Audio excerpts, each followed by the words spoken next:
Hello guys, ଜୟ ମା କେନ୍ଦୁଳି ପଶ୍ଚିମା। Welcome back to day 15 of Dibyanita lifestyle. ଆଜି ହେଉଛି ସାବିତ୍ରୀ ବ୍ରତ। ଆଜିର ଦିନରେ ସାବିତ୍ରୀ ମାନେ ତାଙ୍କ ସତ୍ୟବାନ ପାଇଁ ପୂଜା କରନ୍ତି। ଆଉ ମୁଁ ରେଡ଼ି ହେଇଛି ଭୋଗ ଖାଇବା ପାଇଁ। ରେଡ଼ି ହେଇସାରିବା ପରେ ମୁଁ ଟିକିନା ଦିଦି, କଣ୍ଢେଇ ଭାଉଜ, ଗୁଡୁଲୁ ଆମେ ବାହାରି ଆସିଛୁ ଆମ ଗ୍ରାମ ଦେବତୀଙ୍କ ଦର୍ଶନ ପାଇଁ। ଏଇଟା ହେଉଛି ମିଲ୍କ ଭ୍ୟାନ୍। ଏଇଠି ଆମ ଗାଁର ସବୁ ଲୋକ ଆସି କ୍ଷୀର ଦିଅନ୍ତି। ବଟ୍ ଆଜି ସାବିତ୍ରୀ ଓଷା ପାଇଁ ଏଠି ଟିକେ ଫାଙ୍କା ଅଛି। ଭୋଗରେ ଲାଗିବ କ୍ଷୀର, ସେଥିପାଇଁ। ଦେନ୍ ଚାଲନ୍ତୁ ଆମ ଗ୍ରାମ ଦେବତୀଙ୍କ ପାଖକୁ ଦର୍ଶନ କରିବା।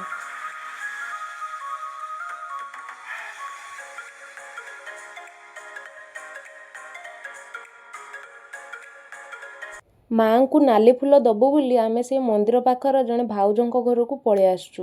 କାହିଁକିନା ମାଆଙ୍କୁ ନାଲି ଫୁଲ ବହୁତ ପସନ୍ଦ, ତ ସେଥିପାଇଁ ଆମେ ଆସିଯାଇଛୁ କିଛି ନାଲି ମନ୍ଦାର ତୋଳିବାକୁ। ଆମ ଘର ଗାଁରେ ସତ, ବଟ୍ ଘର ସାମ୍ନା କି ପଛରେ ଟିକେ ବି ଜାଗା ନାହିଁ ଯେ ଫୁଲ ଗଛ ଗୋଟେ ଲଗେଇ ପାରିବ। ଛାତକୁ ଛାତ ଲାଗି ଘର।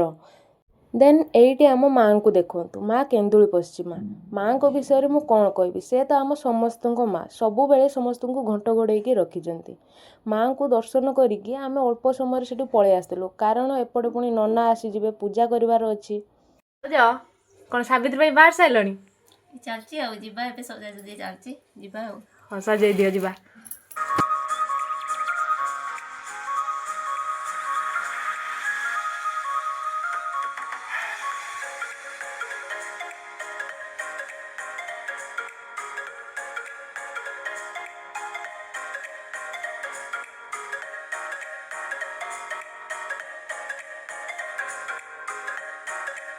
ଠାକୁର ଘରେ କିଏ ଅଛି ନା କ'ଣ?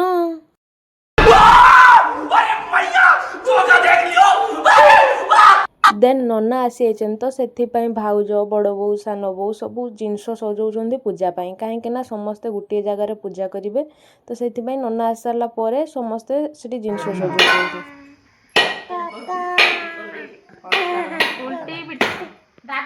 कौन है ये लोग?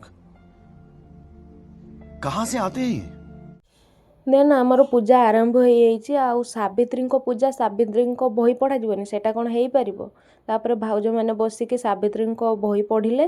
ଦେନ୍ ପୂଜା ବିଧି ଆମର ଚାଲିଲା।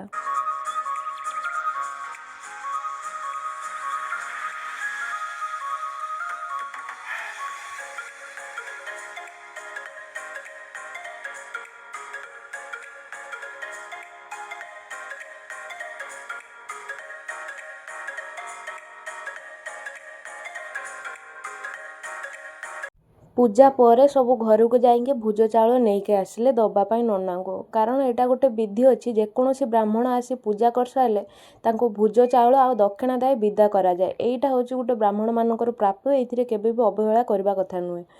ତ ସମସ୍ତେ ସେଥିପାଇଁ ଭୋଜ ଚାଉଳ ଆଣି ନନାଙ୍କୁ ଦେଇକି ନନାଙ୍କୁ ପ୍ରଣାମ କରିକି ତାଙ୍କ ପାଖରୁ ଆଶୀର୍ବାଦ ନେଲେ।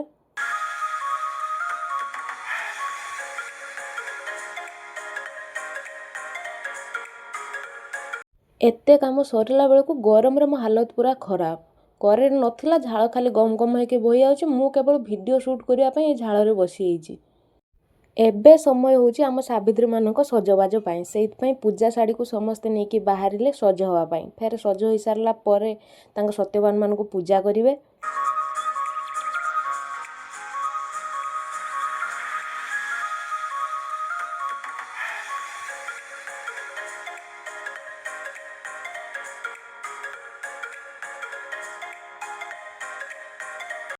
ଇଏ ହେଉଛନ୍ତି ଆମ ପ୍ରଥମ ଯୋଡ଼ି, କିଶୋର ଭାଇ ଆଉ ପୂଜା ଭାଉଜ। ଏଇଠି ଭାଇ ଭାଉଜଙ୍କୁ ଫାଷ୍ଟ ବ୍ରତ ବାନ୍ଧି ଦେଲେ, ଦେନ୍ ପୂଜା ସିନ୍ଦୁର ମୁଣ୍ଡରେ ଦେଇଦେଲେ। କାହିଁକିନା ଏଇଟା ବିଧି ଅଛି, ପୂଜା ସରିଗଲା ପରେ ସ୍ୱାମୀମାନେ ତାଙ୍କ ସ୍ତ୍ରୀମାନଙ୍କୁ ସିନ୍ଦୁର ଲଗାଇ ଦିଅନ୍ତି, ବ୍ରତ ବାନ୍ଧି ଦିଅନ୍ତି।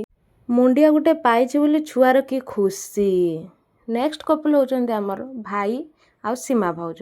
ସେ ବି ବ୍ରତ ବାନ୍ଧିକି ସିନ୍ଦୁର ଲଗାଇ ଦେଉଛନ୍ତି।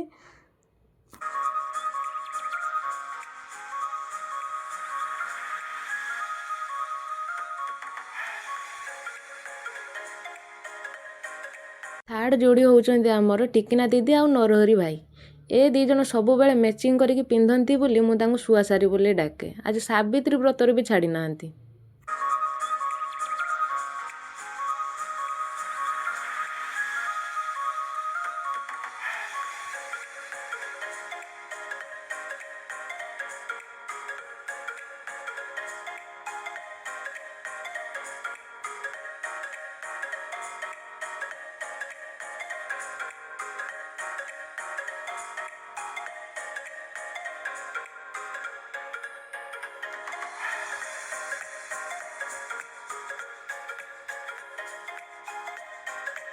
କିଛି ଏମିତି ପାଳନ ହେଇଥିଲା ଆମର ସାବିତ୍ରୀ ବ୍ରତ, ଅନ୍ୟମାନଙ୍କର ସତ୍ୟବାନ ନାହାନ୍ତି ତ ସେଥିପାଇଁ ସେମାନଙ୍କର ଭିଡ଼ିଓ କ୍ଲିପ୍ ନାହିଁ।